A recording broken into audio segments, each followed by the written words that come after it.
Peace, well, Herdish back here with another video, man. I just want to come to y'all real quick and talk to y'all about being a student to life. And moving through life, you should always be trying to be better than what you were yesterday. You should always be trying to try something and learn something new.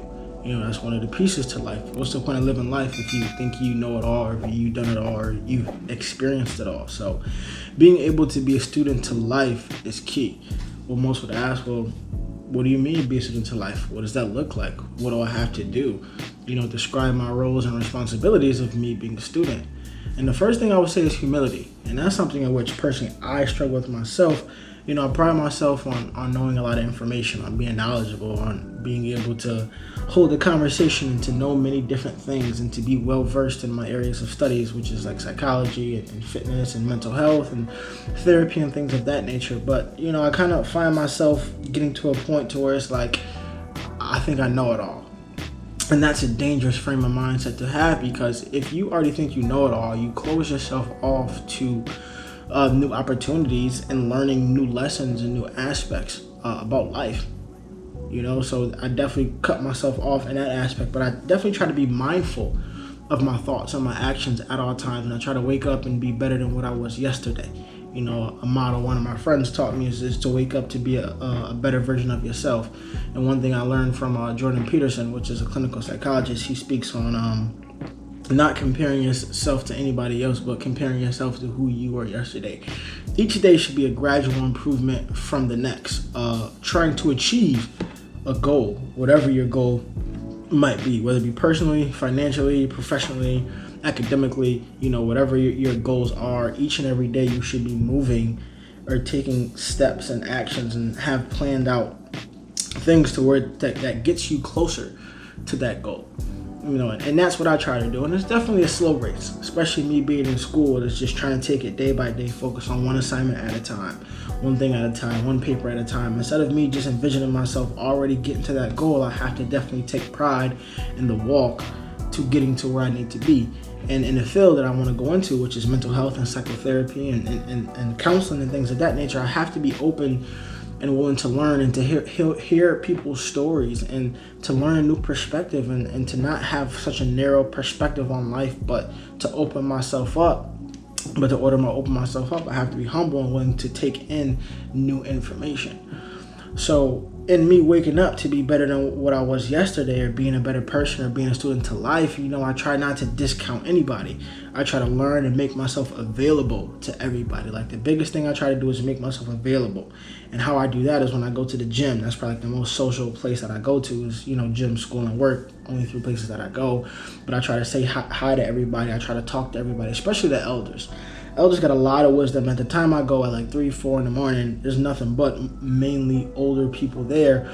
So I try to absorb and soak in as much knowledge as I can. And there'd be some times where I go to the gym and I won't even really work out that much because I'll be so caught up in conversation, and I would be upset at myself for not working out. But I try to look at the information and knowledge gained just by stopping and having conversation and talking to people and just making yourself available, having a smile on your face, even you walking up to people and starting conversation and just learning, what's up with this, what's up with that. Like, I had a talk with a personal trainer at the gym the other day, just trying to learn about caloric deficits and how to properly lose weight and how to keep that weight off you. So definitely put myself in positions to learn new things and ask tons of questions. You can never ask too many questions.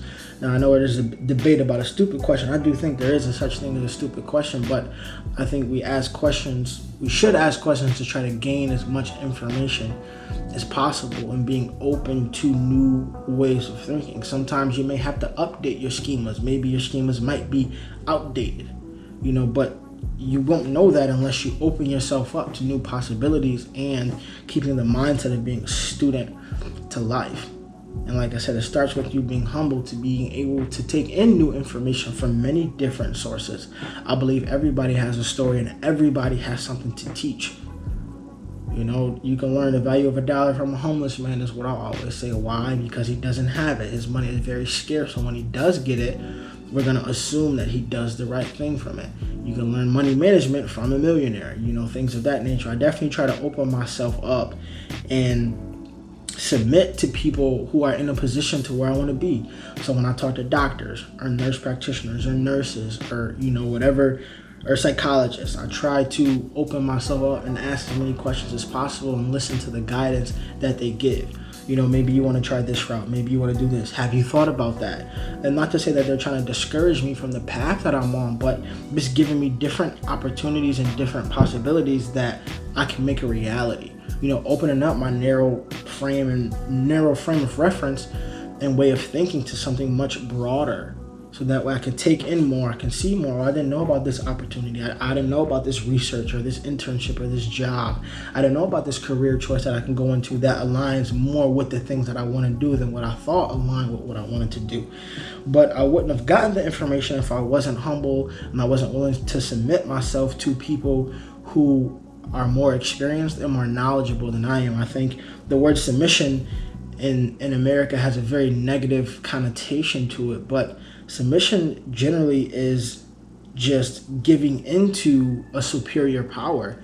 And I'm not afraid to admit that I am inferior in some ways. If I'm having a conversation about medicine and I'm talking to a doctor, I'm going to submit to what he says because he is a doctor. He's earned that status of MD or DO, and he's done his residency, and he's put the work in and passed all of the exams. So why would I not submit myself to his knowledge? If I'm trying to learn a new fitness goal or something about nutrition or something about working out, why would I not submit myself to the tutelage of a personal trainer, someone who is certified in the realm that they're speaking in? Why would I not go see a nutritionist?